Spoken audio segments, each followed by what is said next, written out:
I'm going to expose you to the most common question every Excel user asks on my channel. How do you compare this two lists and get a consolidated list of all the duplicate users?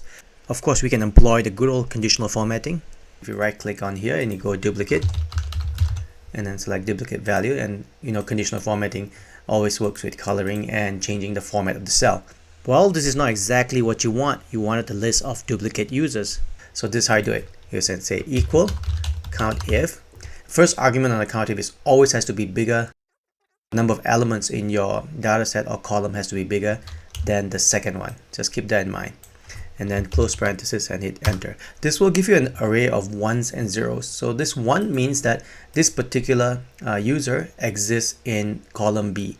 Likewise, this one here, if it does not exist, like this guy here, it'll be shown as 0.